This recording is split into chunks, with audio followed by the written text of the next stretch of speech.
This episode is all about 5 behaviors and habits that will not only change your life, they will absolutely change your life for the better. He's always looking for ways to do it differently, to do it better, to do it bigger. If you don't help yourself, nobody else is going to help you. You make time for what's important to you. Do you have the willpower? Do you have the discipline? Do you have the drive to actually want to make the changes? Let's get into it.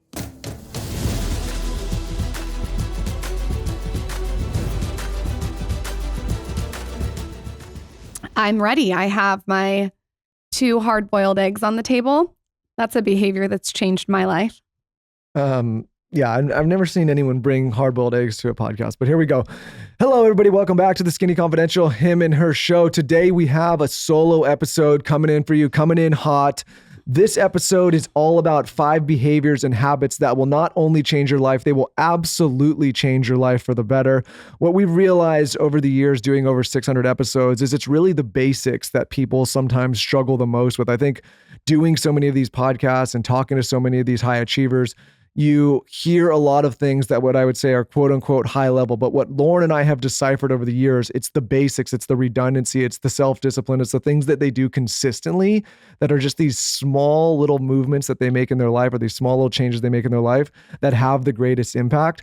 But for whatever reason, we still get so many messages from so many people that seem to just struggle grasping the basics. So what we've done here is we've drummed down 5 behaviors and habits that we personally believe will absolutely have a positive impact on your life or whoever's implementing this or these things into their lives.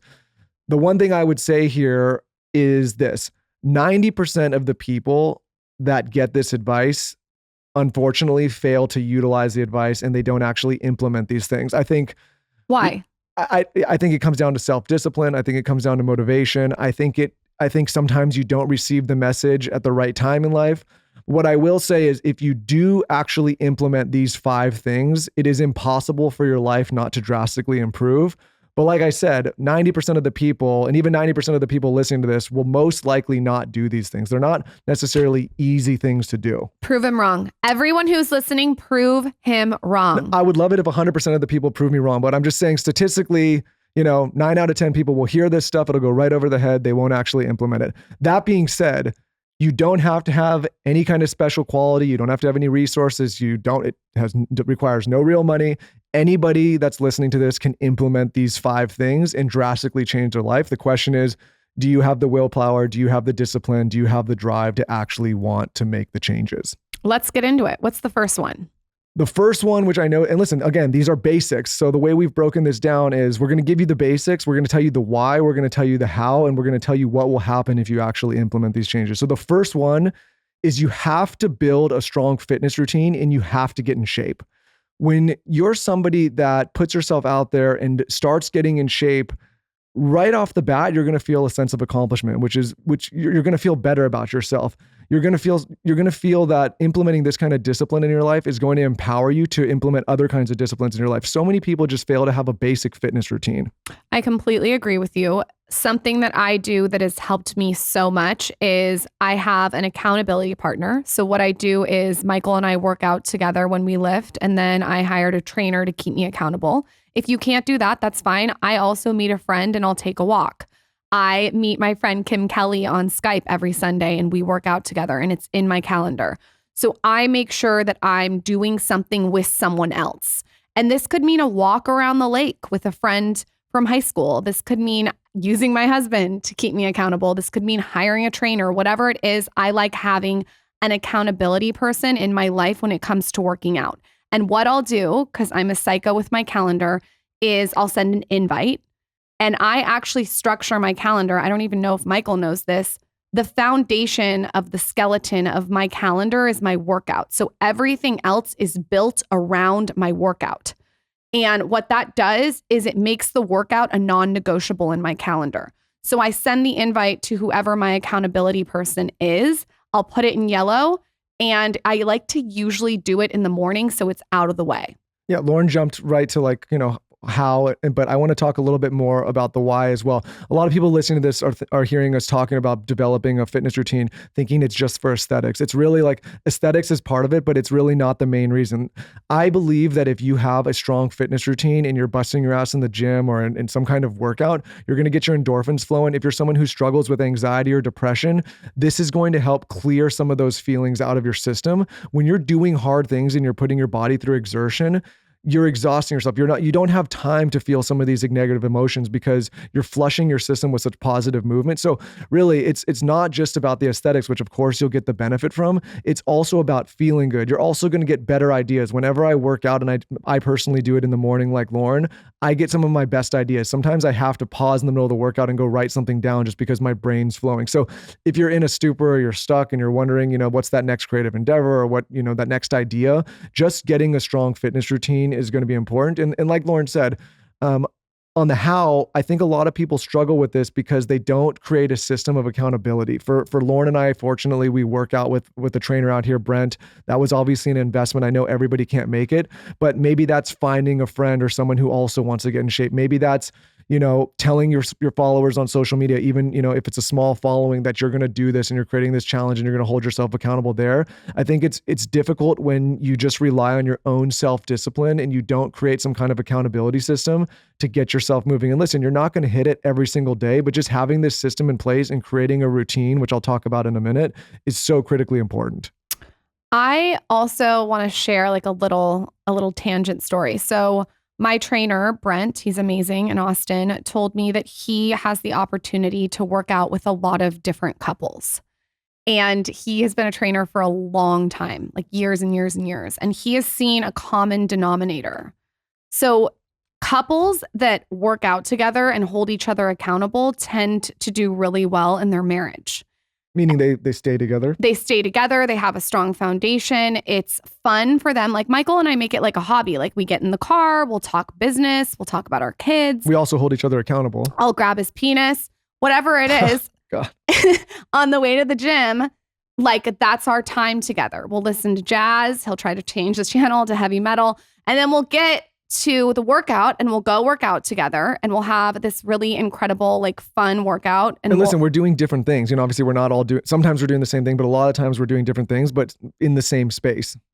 And then after the workout, we have another, 20 minutes in the car together where we can strategize. Sometimes we'll go pick up our daughter together. We'll maybe like go to the market, whatever it is. We have that space and it's really nice. So anyways, back to Brent. He said that either couples, they work out together and they have this incredible like flow in their marriage, or one person starts to work out, hold themselves accountable, drink less, eat better, et cetera, and wants to transform their life. And the other one stays sort of flat and stagnant. And they're still laying on the couch and they're not working out. And they're maybe eating the junk food. And what ends up happening, he told me, is they grow apart. And there's no surprise there. If you're in a relationship and the person that you're with doesn't want to level up with you, I personally don't want to drag you up. It's like, get going. Well, sometimes, and this applies to other areas in life, when you are in a relationship, that could be a friendship, an intimate relationship, whatever it is, and you start to try to make positive changes and the other person that you're in that close relationship wants to stay in the same place, sometimes there could be resentment built on both sides. And I think this is just part of human nature. So I think Lauren and I, to get specific about our strategy, is we have obviously employed a trainer, which again, I know not everyone can do. It's an investment for us, which I'll talk about later. We've sacrificed some other areas of our life that we no longer spend on in order to do this. And we hold each other accountable by going to the gym multiple times a week together. So if I'm not going one day, I have to have the conversation where, she says, why aren't you going? And vice versa. So it holds us accountable.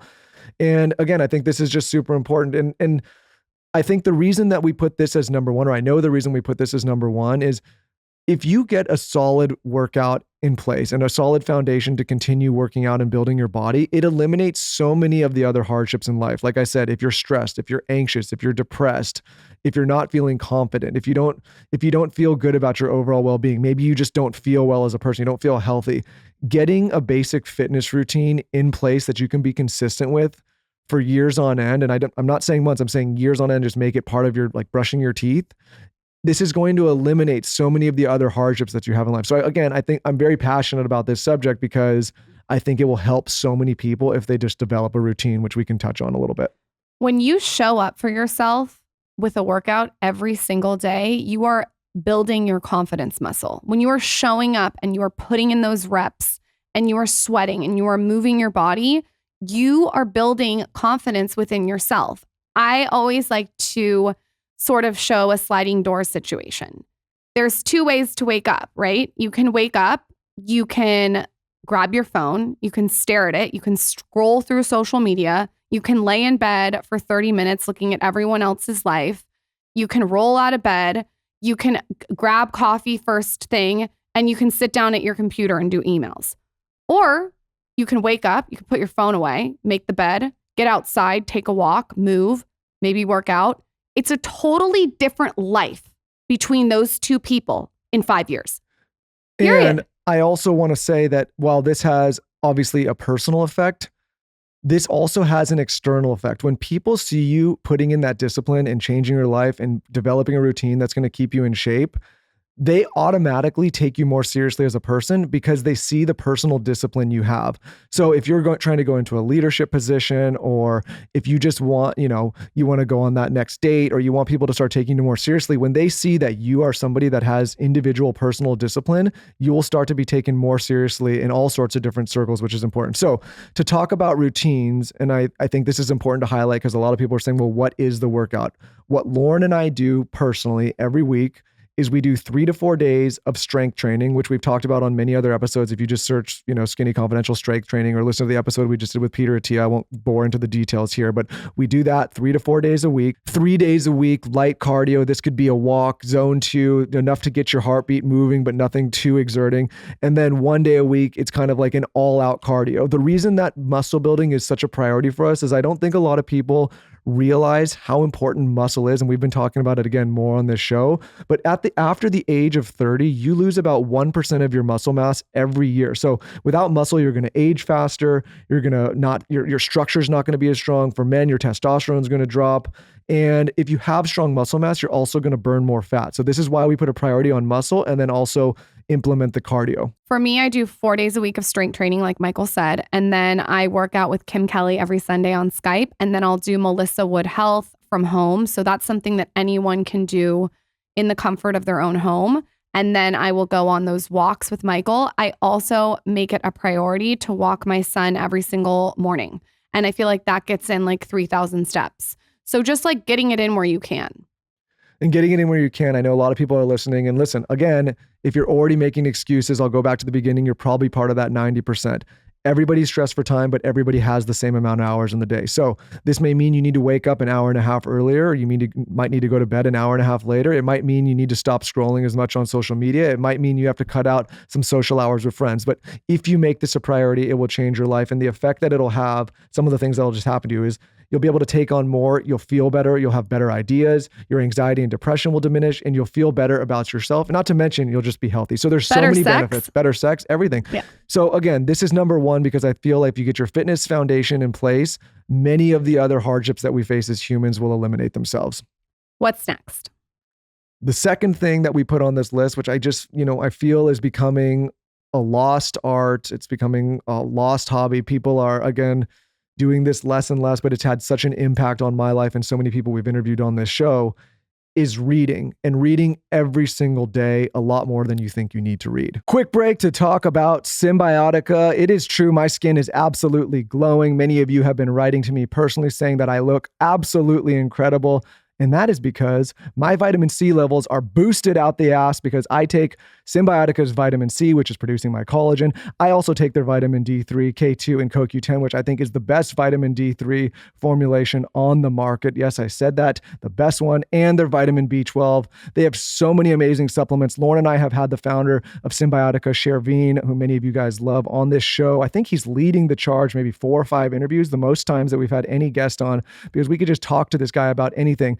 And like I said, Symbiotica is really paving the way and leading the charge when it comes to amazing formulations and supplements, all liposomal, which is supplementation that you actually eat like food instead of a pill form. And I could just go on and on about this company. I think I may be one of their best customers, if not their best customer. I use my own code all the time, and they're a partner of the show. And it's because I believe they have some of the best products on the market, and I love that they're liposomal. So jokes aside, check out their vitamin C. I think it's one of the most powerful vitamin C formulas. Vitamin C is so important for so many functions in the body.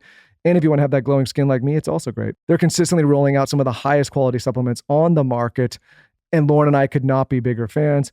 Shervine, you got to come back on the show soon and talk about all the new stuff you guys are working on. So to check it out and get 15% off site-wide, visit symbiotica.com/skinny for 15% off site-wide. Again, that is symbiotica.com/skinny for 15% off site-wide. Quick break to talk about proper hydration. If you're somebody that's drinking bottles and bottles or liters and liters of water, and you don't seem to be holding it, and it's all just coming out clear, and you don't feel hydrated, not to get too gross here, it's probably because you don't have the proper electrolyte ratio in your body. For those of you that are unfamiliar with Element, Element is a tasty electrolyte drink mixed with everything you need and nothing you don't. That means lots of salt with no sugar. It contains a science-backed electrolyte ratio of 1,000 milligrams of sodium, 200 milligrams of potassium, and 60 milligrams of magnesium, with none of the junk, no sugar, no coloring, no artificial ingredients, no gluten, no filler, no BS. This is an incredible way to get hydrated. Again, if you're somebody that just is drinking all this water and can't seem to get hydrated, it's probably because you just don't have this proper ratio. We've talked about getting the proper magnesium so many times on this show and how so many of us don't get enough magnesium in our diet. This is one way to help do so. So check out Element. Just plug it in your water, put it in a glass, stir it around, you're good to go. Put in your water bottle at the gym, good to go, or even just a water bottle on the go. They have these great travel packs that we take everywhere. I keep in my backpack, keep in my desk, just keep them all over the place. And right now, Element is offering our listeners a free sample pack with any purchase. That's 8 single serving packets free with any Element order. This is a great way to try all 8 flavors or share Element with a salty friend. Get yours at drinkelement.com/skinny. This deal is only available through our link. You must go to drinklmnt.com/skinny. Try it totally risk-free. If you don't like it, share it with a salty friend and they will give you your money back. No questions asked. You have nothing to lose. drinkelement.com/skinny. If you have a baby, I'm going to let you in on the best kept secret ever. A lightly weighted baby sleep sack. Oh my God, this has helped so much. If you know me, you know I already love a weighted blanket myself. So does Michael. So when I found out that Dreamland Baby has a lightly weighted sleep sack, I freaked out. I have been using this sleep sack literally the whole time Towns has been alive, and it is an absolute game changer. In fact, the nights that he has not had it, which has been rare, maybe 1 or 2, have been a nightmare. Let me just tell you, you gotta get a lightly weighted sleep sack. The one that I have is so cute. It's like white, it's simple, it's plain. He loves it. He even associates it with sleep. So when he gets in bed, he knows that he's gonna get his baby sleep sack, and it just helps him fall asleep faster. But here's the real thing it does. It helps him stay asleep longer. The founder is this amazing woman who noticed that her son, when he was 6 months old, was waking up every hour and a half, and she was so tired and desperate for sleep. So she placed a heavy throw blanket on him and noticed he calmed down. All right, so you're going to go to dreamlandbabyco.com and enter our code SKINNY at checkout. You receive 20% off site-wide and free shipping. This offer is for new and existing customers. To be honest, if you're going to a baby shower or you need to get your friend or a new mom a gift, this is it, guys. Use code SKINNY at checkout. That's dreamlandbabyco.com. Use code SKINNY. This is another activity that I find I'm obsessed with doing with my husband.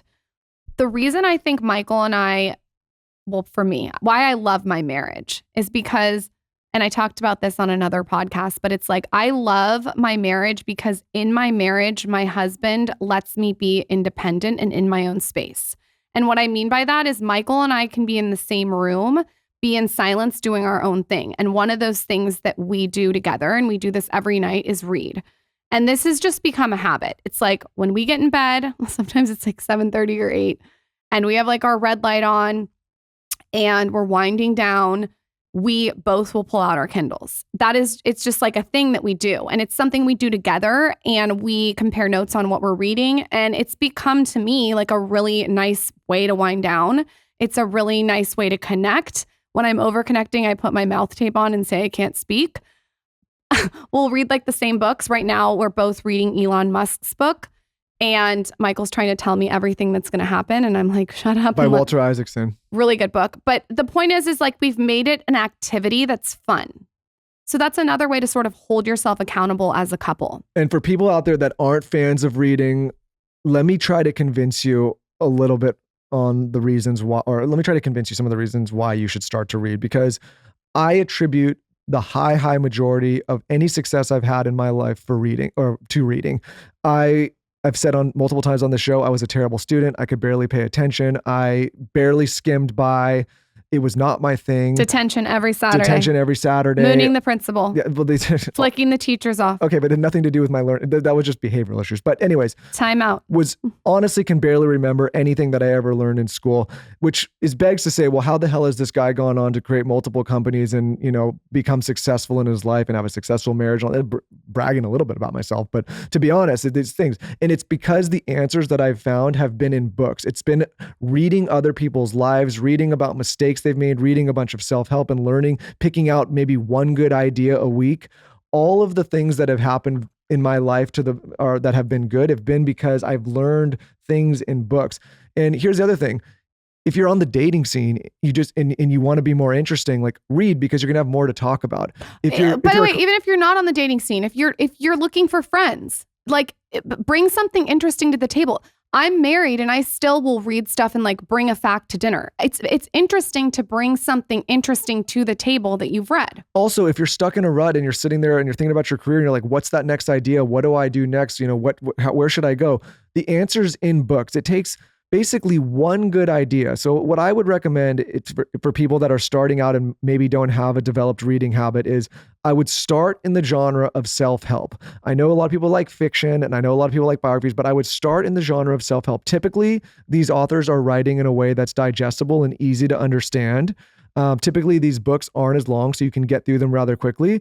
And the whole idea here is just to start flushing your mind with one good idea every single week. So if you could set a target and say, I'm going to read one self-help book a week, your life will drastically change. I am going to, sorry, Michael, disagree with you. I think you should start with biographies. I think that they're more digestible if you get the right one. Yeah, but the problem is with biographies, I'm talking about changing your life for the positive, and there's a lot of great things in biographies, but if you're somebody who's just getting into reading and you're struggling, sometimes biographies are difficult to jump into. You're not going to read a self-help book and be like, man, that was terrible. You might just say, hey, that wasn't a good idea. Sometimes you read a biography and there's not a lot to apply. And so again, this goes down to like, I guess this falls into like the how category. A lot of people struggle to read because they don't make it a habit. So I promise you, and I've said this on other shows, if you all open your phone apps right now and you go to the setting where you can see how much time you spend per month and per week on apps, I almost can promise you that most people listening will find the majority of their time on social media apps, TikTok, Instagram, Twitter, podcasts, YouTube. If you just took half of the hours that you spend scrolling aimlessly and apply that instead to reading, your life will be completely different in 6 months. I also think that you make time for what you want to make time for. If you're listening to a podcast all day long, you could put the podcast down and read. But not this one. If you are shopping online for an hour a day, you could put that down and read. You make time for what's important to you. And this is something else that I schedule in my calendar. I can't speak for Michael on this, but this is in my calendar. And if I wake up early and my kids aren't up and I get the opportunity to meditate and I have time afterwards, I'll read. Like I just squeeze it in where I can. Michael brings his Kindle to doctor appointments. Well, it also there's multiple added benefits of reading. One, it's a little bit of a meditative practice, at least for me. Two, instead of going to bed and watching a bunch of TV or binging Netflix or some streaming service, I read so I get better sleep. And if you get better sleep, there's going to be a whole host of things that you're going to benefit from. One of the things in here we should just say at the beginning, like sleep is number one, most important. You got to figure that out. But I think all these things we're talking about will help with sleep. And 2 or 3 is that if you start to crowd your time with books, you're going to also get rid of a bunch of poor behaviors like endless scrolling and wasted time on things that aren't serving you. So again, if you start to read, your life is just going to drastically change. I also want to just note how, from a really micro perspective, we get it in. I read at night every night. I read usually from 8 to 9 every single night. the reading sort of lulls me to sleep around 9, and I read on dark mode on a Kindle so the lights can be off. So literally after I put my mouth tape on, all I have to do is shut my eyes. So it's on dark mode. There's no lights on. Michael does the same thing. I read on an Oasis Kindle. I like the Oasis because you can click the buttons on the side as opposed to having to turn the page. And I will say I am like reading is probably one of my favorite things to do since I was little, but my reading has grown by probably 10 times since I got a Kindle. So if you're looking to like really take it up a level, I like a Kindle. And what's cool about a Kindle is if you're not loving a book, you can switch to another book immediately with the press of a button. The other cool thing about the Kindle is if you have the Kindle, you can also get the Kindle app on your phone. So even if you forget your Kindle, you can open your phone and pull up books. I don't love the phone though, because it's blue light in my face. Sure, but I'm saying if you're in a pinch and you just want to have it, if you're on a flight or whatever it is. So some of the things that I've really I want to talk about, again, some of the things that reading will do for you. Anytime I felt depressed or down in my life, I will go read a story about somebody who's had it much worse. I know a lot of people source books like Man's Search for Meaning by Viktor Frankl. If you ever start to feel bad about yourself and you read a book like that and see how hard people have had it and and some of the things people have had to go through, it helps give you perspective. I just got done reading a book called The Wager, which is all about this ship that took off in the 1740s and shipwreck and the things that these sailors had to go through. And you start to think, hey, my life is tough. Read a story like that. It'll give you some perspective. Also, anytime I'm stuck in my business or trying to figure something out, I go to these books and I mine for ideas that I can either pivot or find to fix whatever's going on in the business.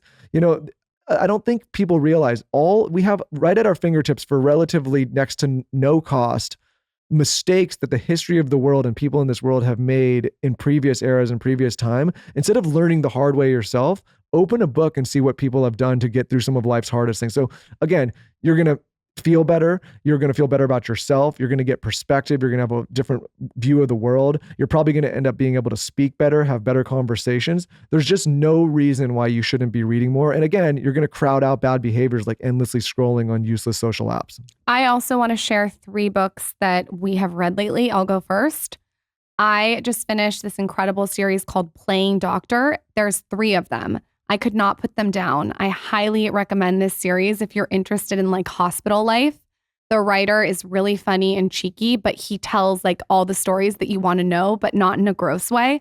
I loved those books. It's called Playing Doctor on Amazon. The other book that I just finished that I keep recommending to everyone is Johnny Carson's book.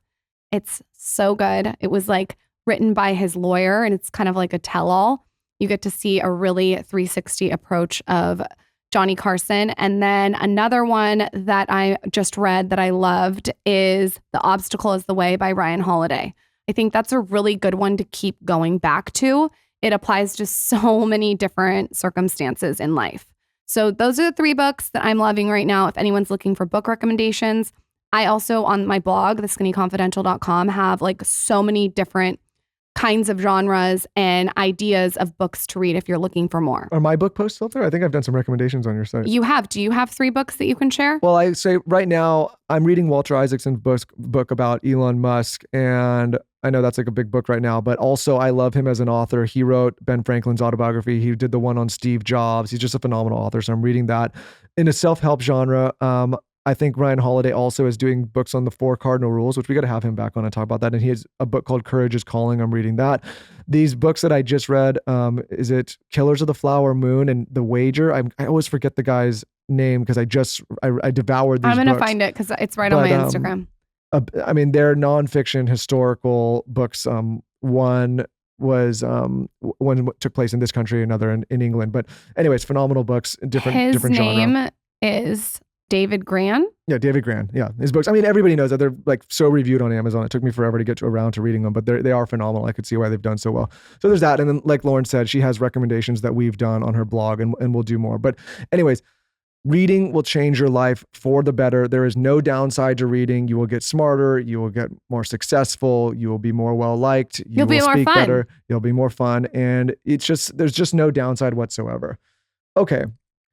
And again, like I said, these are all very basic things, but people just fail to do them. They struggle. They sound like, okay, duh, but it just, you'd be surprised how many people don't utilize these. Number 3, cutting toxic people from your life.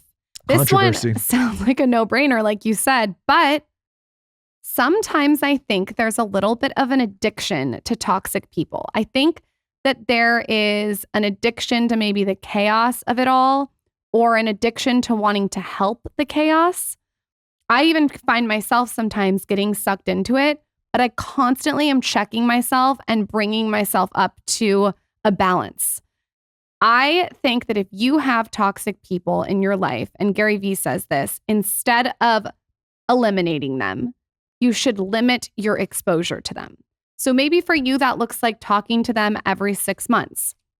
Maybe for you, that looks like seeing them, on Thanksgiving. I don't know what that is, but I think that this one is probably out of all 5, the most important. Well, people really struggle with this idea because the problem is, and this is where there's controversy, and this is where a lot of people are just going to have pushback on this one. Some of these toxic people could be your parents. It could be your significant other. It could be your spouse. It could be your girlfriend. It could be your best friend from childhood. Sometimes people grow apart, but we all know these people that we've had in our life. Some of you may still have them, that they're never happy for you. There's always a problem. They're always complaining about something. They're dragging you down. You ever try to improve yourself or change for the better, they're not supportive of it. They make fun of you sometimes about it. They're passive aggressive about it. And here's the thing. I made a little list of just some of the things that some of these toxic people can do to you. One, like I said, they're dragging you down. They're holding you back from success. If you think what's that 5 people rule, the 5 people you surround yourself with, that's true, right? Other successful people that are around will not want to surround themselves with you if you're with toxic people. So you're just going to immediately alienate people that are positive and successful and want the best. And they don't, they give you a negative outlook on the world. You're going through life with an outlook that's not real, right? Like you get stuck with all these people that are constantly dreary thoughts and negative thoughts, and that's how you'll start to think as well. So this is really, really hard to do. This might be the hardest one on the list because it's personal, but it's something that if you want to change your life, you absolutely must do. I want to give a little bullet to this too. Cutting toxic people from your life does not just mean your inner and outer circle. It also means cutting negative content out of your life. If you wake up and every single morning you go on Twitter and you are looking at every single negative headline, and then you go on Instagram and you're looking at someone's content for 5 minutes that's just making you feel bad, or you're looking at a friend from high school that's just pulling you down, whatever it is, I would be very aware of the content that you're consuming to make sure that it's not toxic and negative. Because you're filling your brain with that all day. And that could even mean a podcast you're listening to, a book on tape, maybe even a book you're reading. I'm always looking at what I'm consuming, not just from the people who are directly in my life, but also from the content that surrounds me. I was watching this video the other day, and it was a guy, and I can't remember his name. It just got served to me randomly on YouTube. And he was talking about how back when he was drinking and using drugs, anytime he would share his party days, he would get all this praise from all these people online and all these people in his social circle. But as soon as he started turning his life around and sharing that he was having success, whether that was financially, or maybe he moved into a new house, or, was doing better in his job, people actually started to kind of be negative towards him and make fun of him and were not supportive. And what he was saying about this is just such a, this is a perfect example of, the majority of people wanting to be toxic and keeping people down. People are fine with you sharing when you don't feel good, or when you're partying, or when something bad has happened to you. And we all go around and commiserate, say, oh, that's okay. But as soon as you start to talk about, hey, things are going well for me, you get this pushback. And I think this is exactly what I'm talking about. Imagine staying in that mindset all the time where people celebrate your losses and never celebrate your wins. We invite this kind of stuff into our personal life and the relationships we have with some of our friends, some of our family members, some of the people we choose to be in intimate relationships with. And all it's doing is holding you back. So again, there's going to be some people that listen to this and they're going to have a real pushback and say, easy for you to say, I'm not cutting people out in my life. I have, some people have this weird loyalty to people they've known for a long period of time. For me and Lauren, if you're not serving that kind of positive space, and if you're trying to drag us down, we're moving in a different direction, because we've learned over the years that if you don't help yourself, nobody else is going to help you. The coyotes howl and the caravan keeps moving. Yep. And so some of the ways you can do this, like Lauren said, you can move away slowly. I found the best way to do this so that it doesn't have to be a big cut is to start inviting other positive people into your life. So let's go back to working out. Maybe instead of going out on a Friday night and getting shit-faced, maybe you join a workout group and you crowd your space with positive people. And you can invite those, if you wanted to try to bring those people up with you, you can invite some of these negative people along. Chances are they're going to be resistant to it and maybe even make fun of you for doing it. But what I found is instead of just pushing back and saying, get out of my life, you start to crowd them out with other positive people, other positive practices. And slowly over time, you can just back away if they don't back away themselves. And the ones that want to come level up with you will come level up with you. We were in San Diego all summer and most of the summer. And it was so amazing because Brent, our trainer, came out to San Diego. And it was really fun because my sister-in-law, Jordan, and my brother-in-law, Nico, came to work out with us every single day. And it was cool to like show up to a workout with them and put in the work with them every single day. My dad, same thing. He showed up to the workout. He was like game. He was ready to go. And it's fun to be doing something that's healthy and wellnessy with, your family. And I also think it like brings everyone joy. I think planning wellness things, like Michael said, does crowd out too much alcohol, too late nights. So crowd it out. And listen, your worst case scenario is you end up without a toxic person in your life and you free yourself up from that negative space and you're able to go on with your life in a more, positive way. Your best case is those people see the actions you're taking and decide that they also want to change their lives and stop being negative and want to improve themselves. And so you really have no loss here. You either get rid of the negativity or you lead by example and bring other people up with you.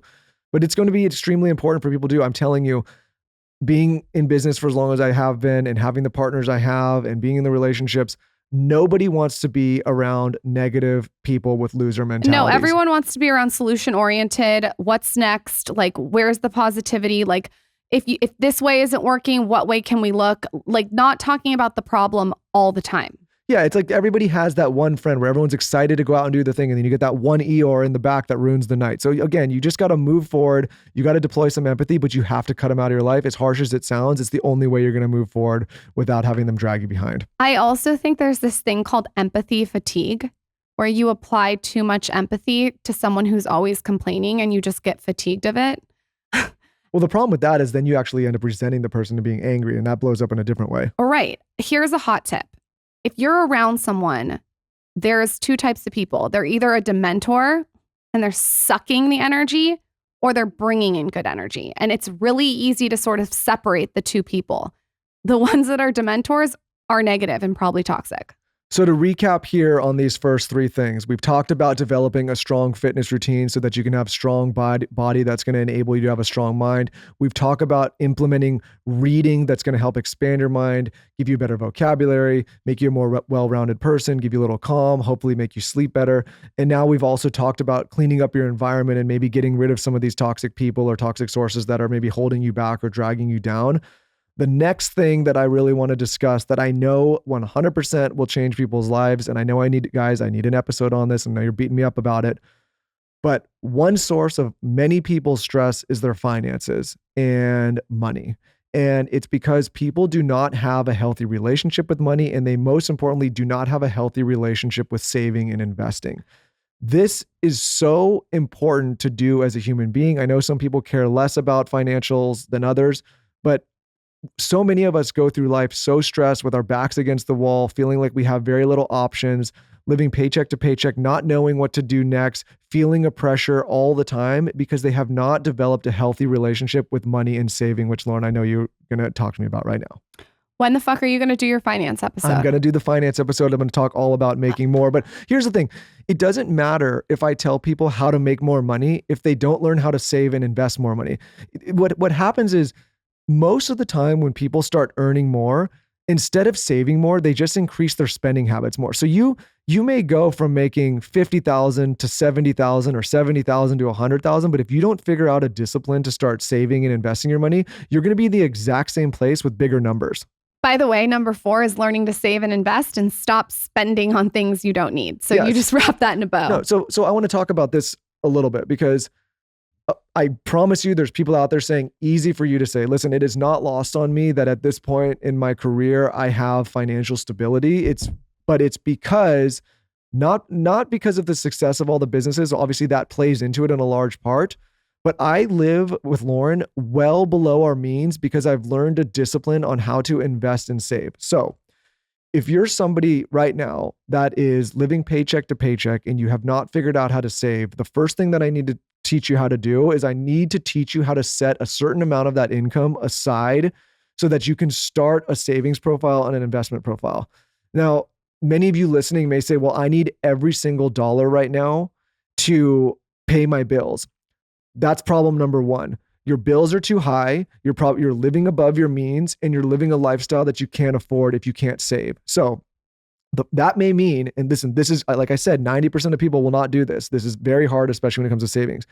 You may need to downgrade your lifestyle. You may need to get rid of that car with the big payment. You may need to move into a smaller place. Hell, you may even need to move to a different state or a different city, right? Many people do that.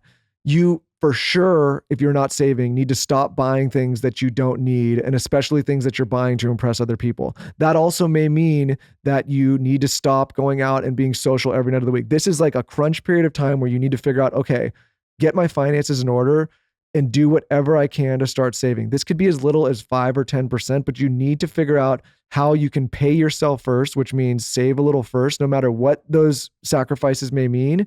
And you need to slowly start saving and investing over time. If you don't do this, even if you get a raise, even if you find a way to make more money, you're going to stay on the same hamster wheel the rest of your life. This is something that there's no sugarcoating this. There's no way for me. There's no how you feel about it. This is a cold, hard truth about saving and investing. You have to figure a way to start setting money aside for your future. I don't mean to brag, but my hair has never been thicker. And there's a couple reasons for that. And I am very serious about my supplementation. You know this. So for hair, I have always used Nutrafol. Nutrafol is amazing. It's the #1 dermatologist recommended hair growth supplement. And here's the deal. It's clinically shown to improve visible thickness and strength. But I have to tell you, I am like a human guinea pig when it comes to supplements, and I am proof that it works.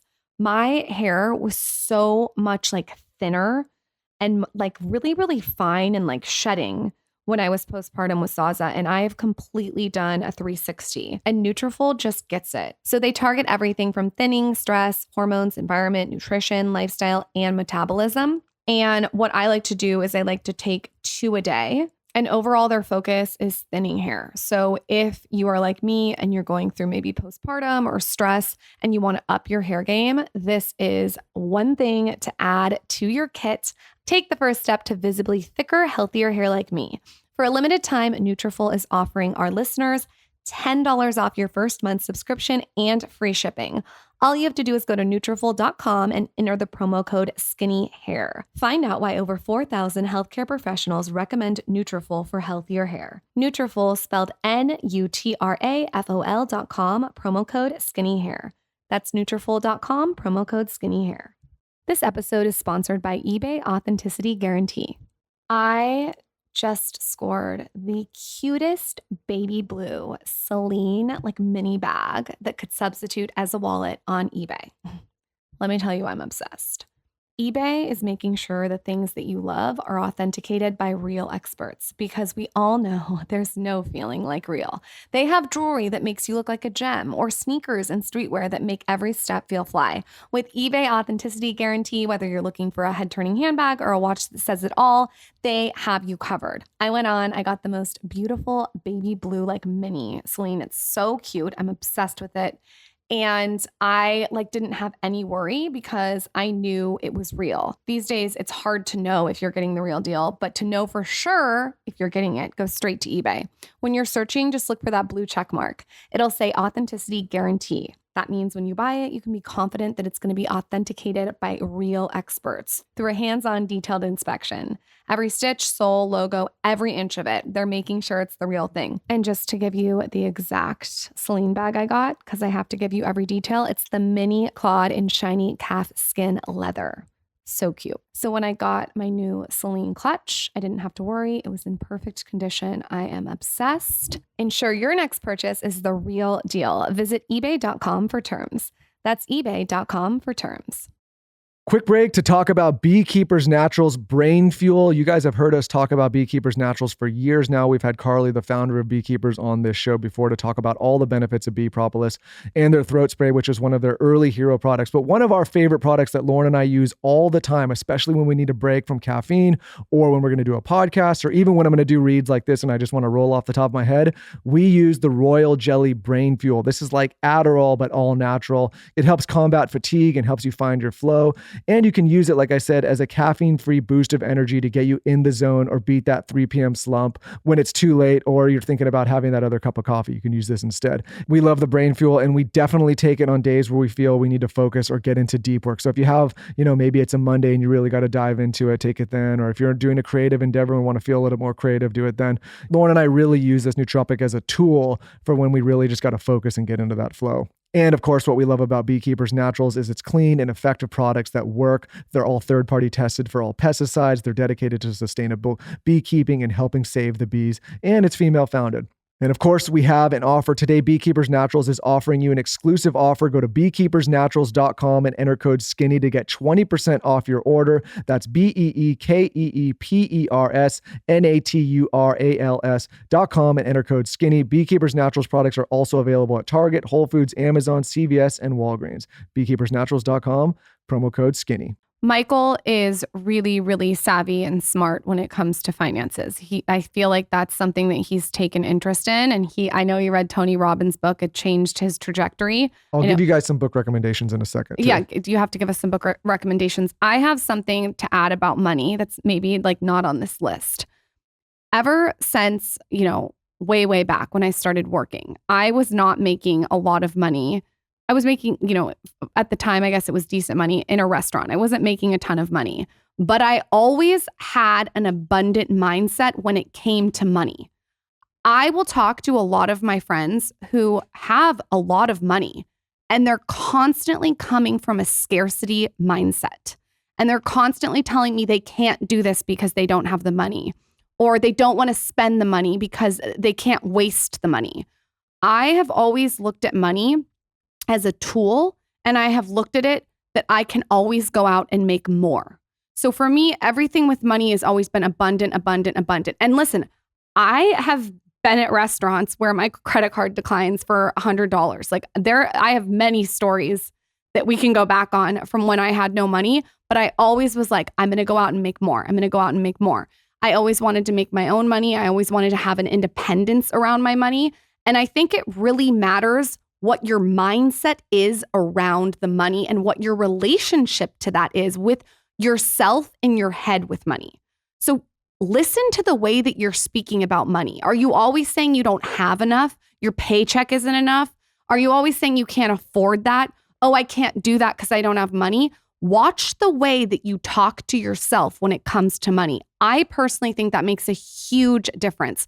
One thing I noticed about Michael, specifically, and I told him this morning, is he's always, even if he has something, he's always looking for ways to do it differently, to do it better, to do it bigger. And a lot of people would say, oh, can't you just be happy with what you have? But Ed Milet calls it blissfully dissatisfied, he calls it. And it basically means that Michael is blissful in the state he's in, but he's also dissatisfied. And what that does is it ups the goal, it ups the ante. And I think that that's a really great way to sort of build the building blocks of money. Well, I think, again, this is people, it's a shame that more financial literacy is not taught to people, because you go through school and nobody sits you down and says, hey, this is how you save. This is how you invest. I did an episode on finances. If you just Google Michael Bosstick personal financials, or finances or finance episode, I think it's one of the episodes, and I'll link it here. I'm going to do another one, but nobody teaches you this stuff. And so what happens is you have people that are financially literate that have done well for themselves try to give people advice. And what I see on the internet, which is a shame, is most of the time these people that are trying to give other people advice, the pushback is easy for you to say, I have bills. And it's all the information gets disregarded. There was a time when both of us were not nearly as well off as we are now and had to figure these things out. So what I would say, and I talked about this little, is you have to start figuring a way to pay yourself first. Before your taxes, before your credit card bills, you have to figure out a way to set something aside, and you just have to get in the habit of it. You have to start living below your means if you're stressed every month about your bills and your pay and the income that's coming in. If every month your back's against the wall, you have to try to eliminate credit card debt. We live in a country where people glamorize putting stuff on a credit card and bearing all this crazy interest. Again, this is mostly because we're buying things we don't need. If for a period of time you need to grab a second job to just get this, to clear this debt and to increase your income, fine. But we need to start saving and investing. Ideally, you would have 6 months of savings in a savings account. I know that's a lot, but I think for a lot of people, I'll talk about why I think that's important. And then you'd have some kind of brokerage account where you can go into index funds. There's plenty of people like Ramith, who's been on this show. He has a book called I'll Teach You to Be Rich.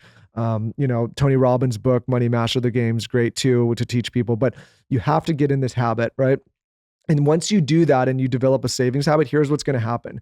You're going to have more comfort. You're not going to feel as stressed all the time. You're going to have more flexibility in your life, whether that's applying for a different job, staying in your current job. Your stress is going to go down because your back's not going to be against the wall. You're going to be able to relax when you make decisions. You're not going to have to do it because of a financial reason. You're going to do it because you want to do it.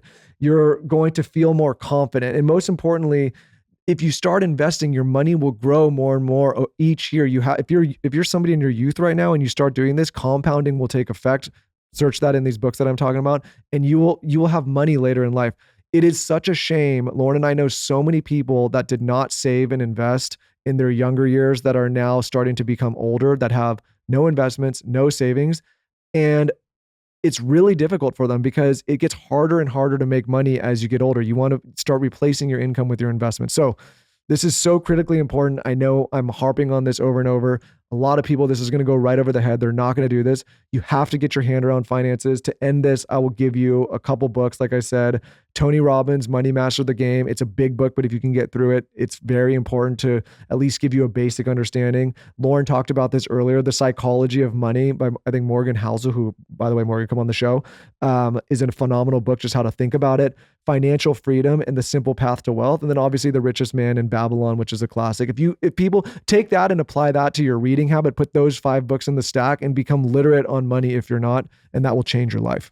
Michael is obviously an expert here, but one thing that's really helped me with my mindset is You Can Heal Your Life by Louise Hay. And she talks about how the way you talk to yourself in your head is actually how your life pans out. Well, so if you're constantly saying, I suck at money, I'm poor, everything sucks for me, I can't make money because my parents were poor, I'm never going to get to that level. That's what you're telling yourself on repeat all the time on your cassette. Can you imagine what that's going to do in 10 years if you constantly are telling yourself how much you suck and how poor you are? That is not an abundant mindset. So that book has really helped me speak to myself in my head in a positive way. I've done this now with Lauryn's sister, Mimi, from a young age. Unfortunately for me, I didn't learn all these habits until I was in my 30s. And so it's taken me, or late 20s. So I sacrifice a lot of years, but if you're a young person, you can start early. Again, the power of compounding is pretty phenomenal.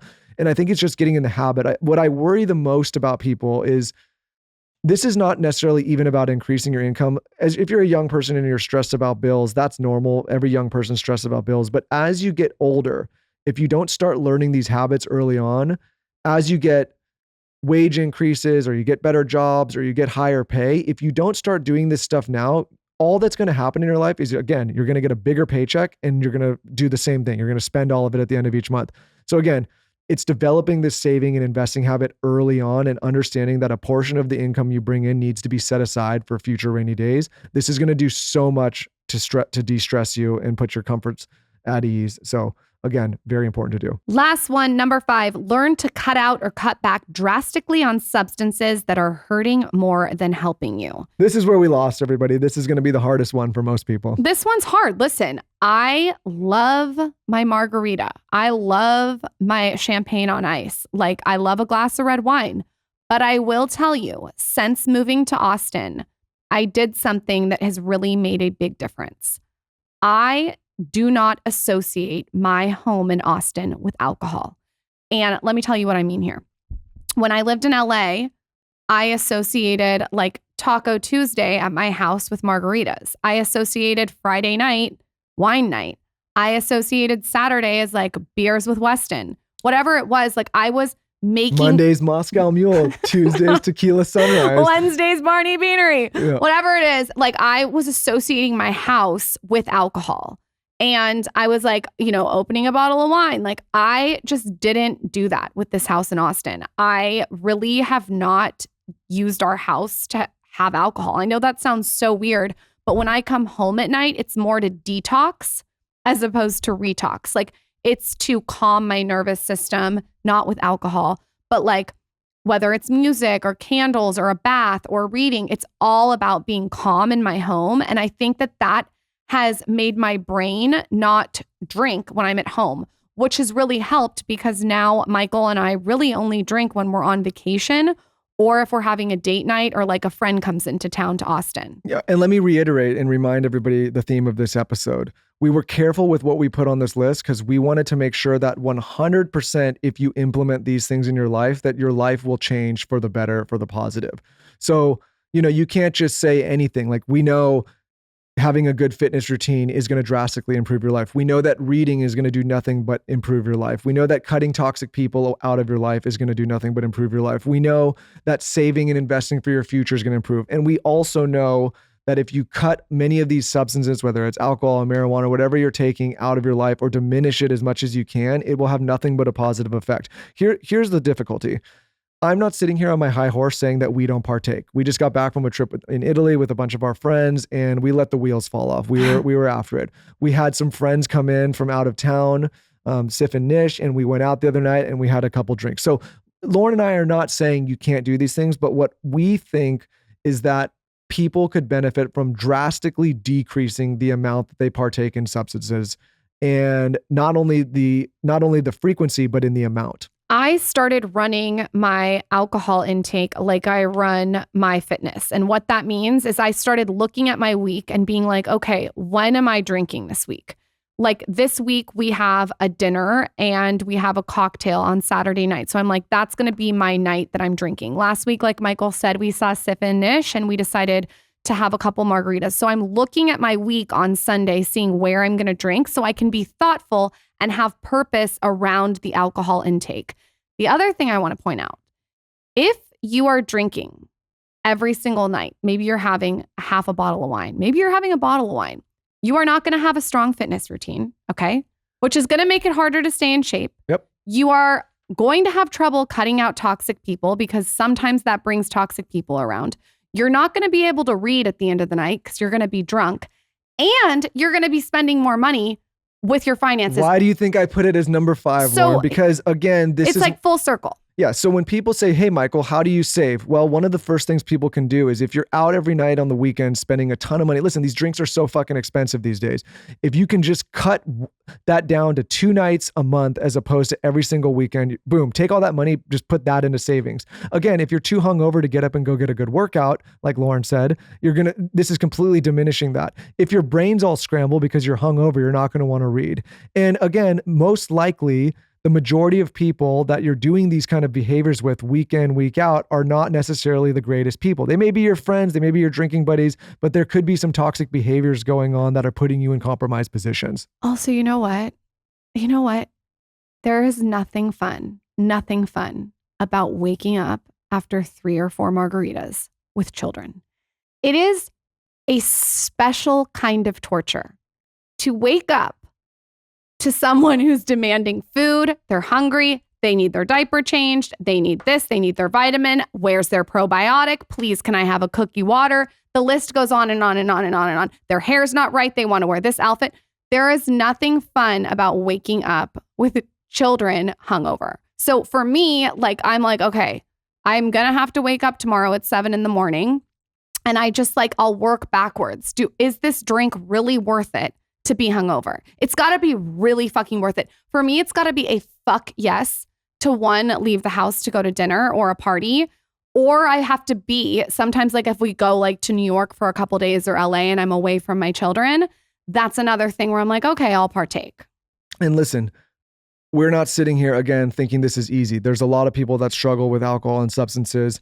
But for the person who's, the weekend warrior doing this all the time, like Lauryn and I were, or if you're drinking wine throughout the week and just constantly bombarding your system, again, going back to crowding things out, I think some of the best ways to start eliminating or limiting some of this behavior is to crowd it out with good behavior. So maybe instead of going out on a Friday night to the bar, maybe you're going and doing some kind of activity that requires you to be sober with somebody that's also wants to do that with you. Like maybe instead of hanging out with your drinking buddies, you're going out with your fitness buddies. Maybe, instead of, having that Sunday brunch, you're going to a workout. There's things that you need to do to replace it. I think at the end of the day, all we want is social connection. So a lot of people use alcohol and substances for that, but you can get those kind of social connections with, again, positive people that are also trying to hold themselves accountable. It's all about deciding the circles you're going to swim in. And here's the thing. As you get older, and I'm talking to the people that are sub 30, the hangovers are going to get worse. The effect's going to get worse. The dehydrated prune.